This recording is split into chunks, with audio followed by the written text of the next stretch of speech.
بسم اللہ الرحمن الرحیم۔ السلام علیکم عزیز طالبات، پولیٹیکل سائنس کی آن لائن کلاس ہے۔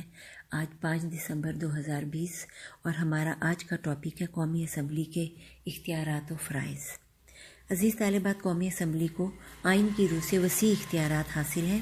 اب ہم ان تمام اختیارات کا پوائنٹ وائز جائزہ لے لیتے ہیں۔ پوائنٹ نمبر 1، قانون سازی۔ عزیز طالبات، قومی اسمبلی ان تمام امور کے سلسلے میں قانون سازی کی مجاز ہے جو وفاقی فہرست میں شامل ہیں۔ ماضی میں ایک متصلہ امور کی فہرست بھی تھی جس پر پارلیمنٹ اور صوبائی اسمبلیاں دونوں قانون سازی کی مجاز تھیں، لیکن تصادم کی صورت میں پارلیمنٹ کے قانون کو بالادستی حاصل ہوتی تھی۔ تصادم سے مراد اگر کسی امر پر قومی اسمبلی اور صوبائی اسمبلی دونوں قانون سازی کر لیتی ہیں تو قومی اسمبلی کے بنائے ہوئے قانون کو بالادستی حاصل ہوگی۔ لیکن عزیز طالبات، 18ویں آئینی ترمیم کے ذریعے اس متصلہ امور کی فہرست کو ختم کر دیا گیا ہے۔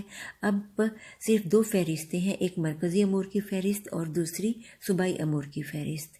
پارلیمنٹ ان تمام علاقوں کے لیے بھی قانون سازی کی مجاز ہے جو کسی صوبائی حدود میں شامل نہیں۔ اس میں وفاقی دارالحکومت کا علاقہ بھی شامل ہے۔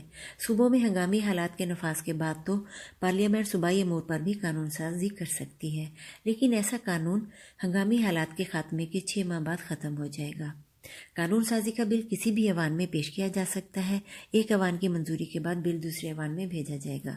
دوسرا ایوان یا تو اس کو منظور کر لے گا یا ترمیم کی تجویز کے ساتھ پہلے ایوان کو واپس بھیج دے گا۔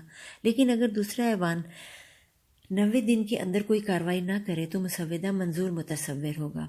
اگر دوسرا ایوان بل منظور نہ کرے یا اس میں ترمیم تجویز کرے تو پہلا ایوان کی تجویز پر دونوں ایوانوں کا مشترکہ اجلاس بلایا جائے گا۔ اگر مشترکہ اجلاس سادہ اکثریت سے منظور کر لے تو مسودہ صدر کو منظوری کے لیے بھیج دیا جاتا ہے۔ صدر یا تو 10 دن کے اندر اسے منظور کر لے گا یا دوبارہ نظر ثانی کے لیے بھیج دے گا۔ اگر پارلیمنٹ کے مشترکہ اجلاس میں دوبارہ اس کو منظور کر لیا جائے تو صدر اس کو منظور کرنے کا پابند ہوتا ہے۔ پوائنٹ نمبر 2، آئین میں ترمیم کا اختیار۔ Amendment in the constitution. Parliament آئین میں ترمیم کرنے کی بھی مجاز ہے۔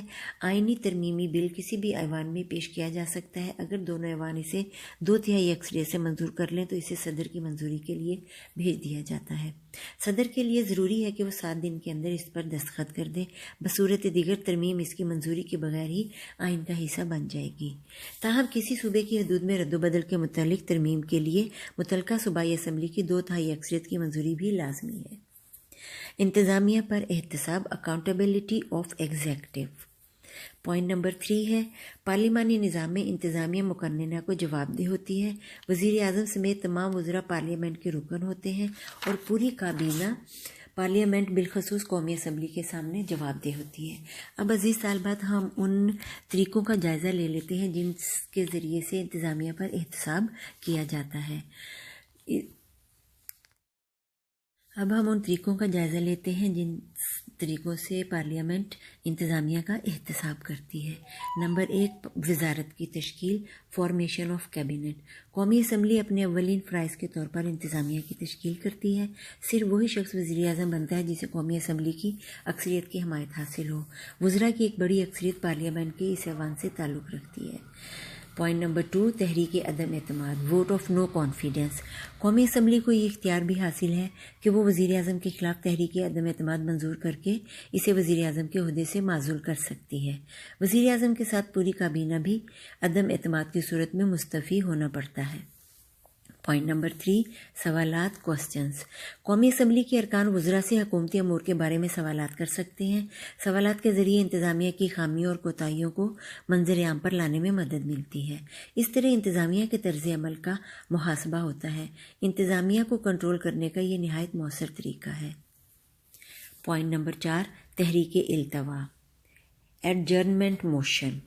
تحریک التوا سے مراد یہ ہے کہ اسمبلی کا کوئی رکن یا چند ارکان اسمبلی اسپیکر سے یہ مطالبہ کریں کہ اسمبلی کی کارروائی کچھ وقت کے لیے روک دی جائے اور عوامی مفاد کے کسی اہم مسئلے کو فوری طور پر زیر بحث لایا جائے۔ یہ تحریک اجلاس کے دوران یا آغاز سے پہلے پیش کی جا سکتی ہے۔ پوائنٹ نمبر 5، تنقید، کرٹیسزم۔ قومی اسمبلی میں حزب اختلاف کے ارکان حکومت کی داخلہ و خارجہ پالیسیوں پر کڑی نظر رکھتے ہیں اور اسے ہدف تنقید بناتے ہیں۔ اس طرح حکومت منمانی کرنے سے باز رہتی ہے۔ پوائنٹ نمبر 6، قرارداد ریزولوشن۔ قومی اسمبلی کسی بھی قومی نوعیت کے مسئلے پر اپنی رائے کا اظہار کرنے کے لیے قرارداد پاس کر سکتی ہے۔ اس قرارداد کی حیثیت ایک سفارش کی سی ہوتی ہے۔